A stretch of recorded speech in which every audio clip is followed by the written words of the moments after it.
The UK property market has completely collapsed. Families are losing everything, and entire cities are being wiped out as the damage spreads faster than anyone expected. High streets are struggling with closures. These are the 10 cities that have been hit the absolute hardest. Number 10. Stoke-on-Trent. Stoke-on-Trent represents a story of industrial decline that is accelerating into property market collapse. This Midlands city built its entire identity around pottery and ceramics manufacturing. That industry has largely disappeared, and the city's economy has struggled to adapt. Average property prices sit around £135,000, among the lowest nationally. But cheap is not necessarily positive. Low prices reflect weak fundamentals. Employment levels remain stubbornly below national averages. Median wages are significantly lower than the United Kingdom average. When unemployment rises and mortgage rates stay elevated, a city with weak economic foundations faces severe headwinds. Transaction volumes in Stoke have fallen noticeably over the past year. Properties are spending longer on the market. Investors who previously viewed Stoke as yield play territory are increasingly exiting. Landlords facing higher mortgage costs and tax changes are actively selling. Supply is increasing, demand is weakening. The mathematics simply do not work. Properties that seemed bargains at pandemic prices are revealing themselves as value traps. If you bought in Stoke expecting prices to recover, structural economic weakness suggests otherwise. The city lacks the employment diversity and wage levels needed to support a meaningful recovery in property values. Stoke-on-Trent is quietly sliding deeper into decline. Number 9. Wolverhampton. Wolverhampton sits in the West Midlands, with a strong manufacturing heritage that has largely evaporated. Like Stoke, it is a city struggling to reinvent itself in a post-industrial economy. Average property prices are around £148,000, but cheap is not necessarily positive. Affordability ratios suggest local wages struggle to justify even these prices. The city faces genuine deprivation. Economic activity is limited, and employment opportunities outside retail and service sectors are scarce. Over the past year, transaction volumes have declined and days on market have stretched. Sellers are increasingly cutting asking prices. Buy-to-let investors who flooded in during the pandemic chasing yield are discovering disappointing rental returns. Mortgage costs have risen, maintenance expenses are climbing, and tax efficiency has evaporated. The smartest landlords are exiting, and new investor inventory is flooding the market as people cut losses. Meanwhile, buyer demand remains weak. First-time buyers still struggle to afford even these low prices given local wage levels. Young families are sparse, and the population is aging. Wolverhampton faces a difficult period where structural economic issues override any headline price discount. The city needs genuine economic regeneration, not just cheaper property prices. Number 8. Sunderland. Sunderland, in the northeast, tells a similar story of industrial decline that has adapted poorly. The shipbuilding industry that once defined the city has vanished, and the automotive sector has also weakened. What's left is limited. Average property prices hover around £142,000. Unemployment sits above the national average. Wage levels are substantially below the UK median. When you combine weak employment with lower wages, property valuations remain unsustainable even at cheap headline prices. Transaction data shows concerning trends. Properties are sitting longer on the market, price reductions are becoming normal, inventory is piling up. The rental market provides no support. Yields are compressed. Investors are questioning whether to hold assets in markets with such weak fundamentals. Sunderland's property market has become a waiting game, waiting for employment growth that isn't materialising, waiting for wage increases that aren't coming. The city has tourism potential along the coast, but that has not translated into sustainable economic growth yet. If you own property in Sunderland, you are watching market stagnation that could last years. Recovery seems distant when economic fundamentals remain this weak. Number 7. Great Yarmouth. Great Yarmouth, on the Norfolk coast, represents another struggling coastal town with seasonal tourism dependency. Average property prices are around £185,000. The town attracted pension-era buyers during pandemic lockdowns seeking seaside retirement. That market became saturated. The holiday rental market faces intense competition and razor-thin margins. Professional investors are backing away. The local economic base is narrow.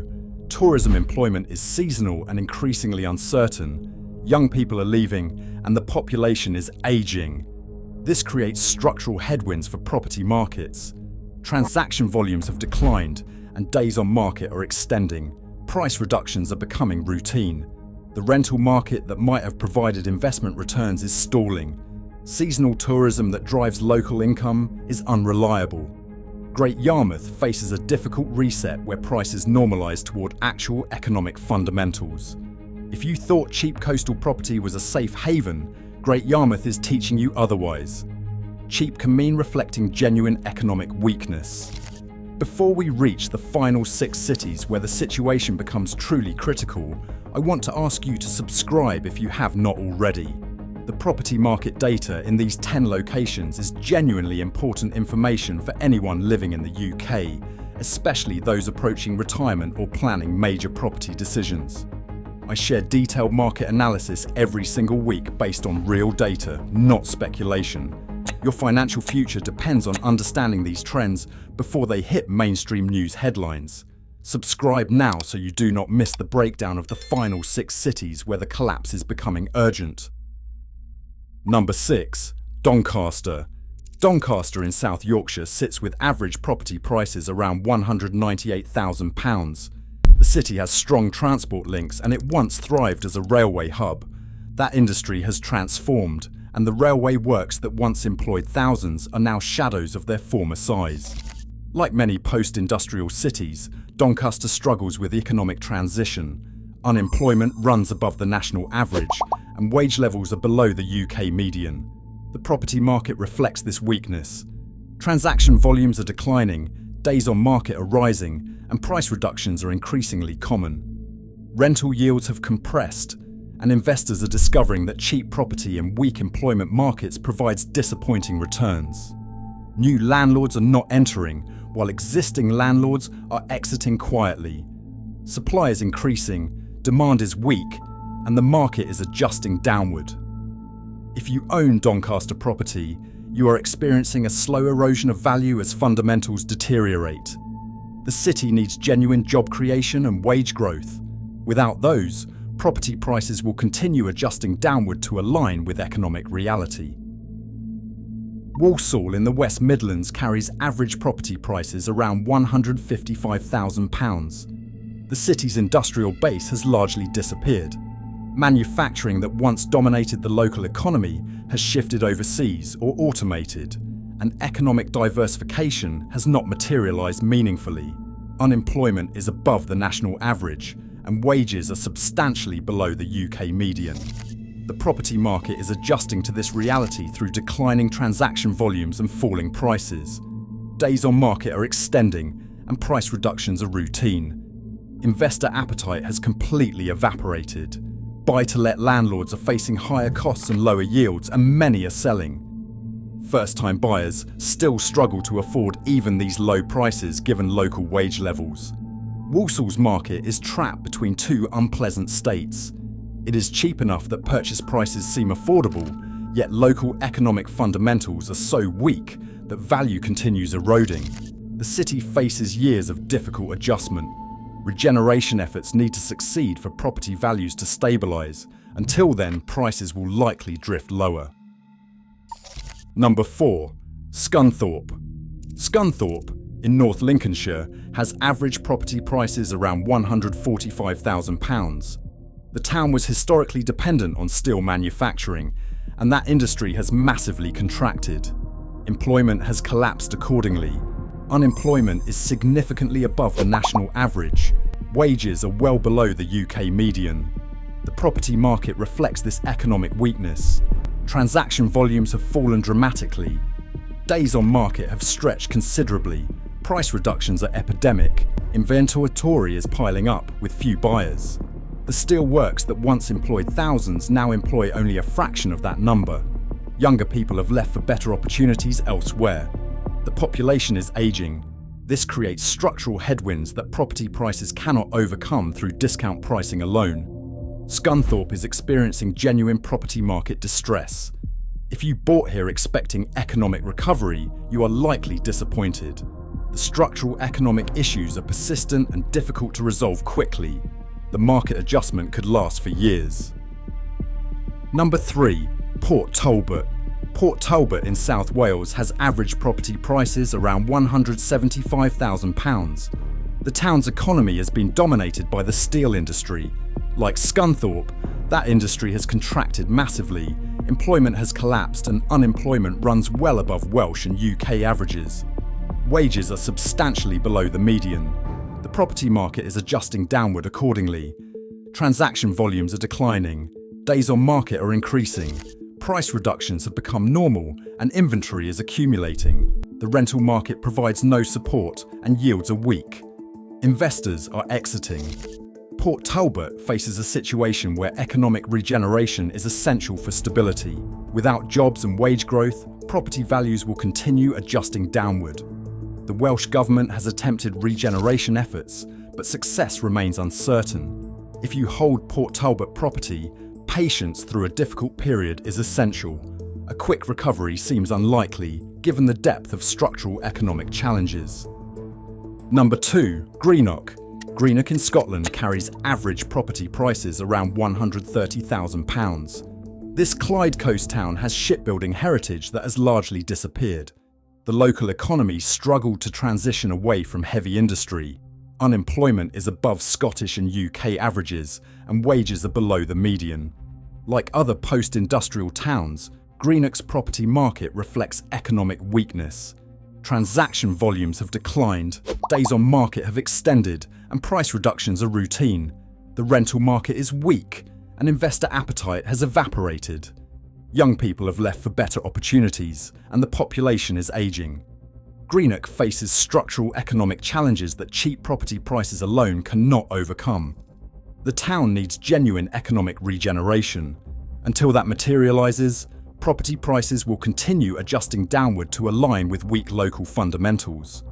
If you own Greenock property, you are waiting for an economic recovery that might take years to materialise. Number 1. Jaywick and Clacton in Essex represent coastal communities struggling with limited economic opportunity. Average property prices are around £190,000. These towns attracted pandemic buyers seeking a seaside escape, but the market became saturated. The holiday rental market faces intense competition, poor margins, and seasonal tourism that is increasingly unreliable. Young people are sparse, and employment opportunities are limited, with wage levels below the UK median.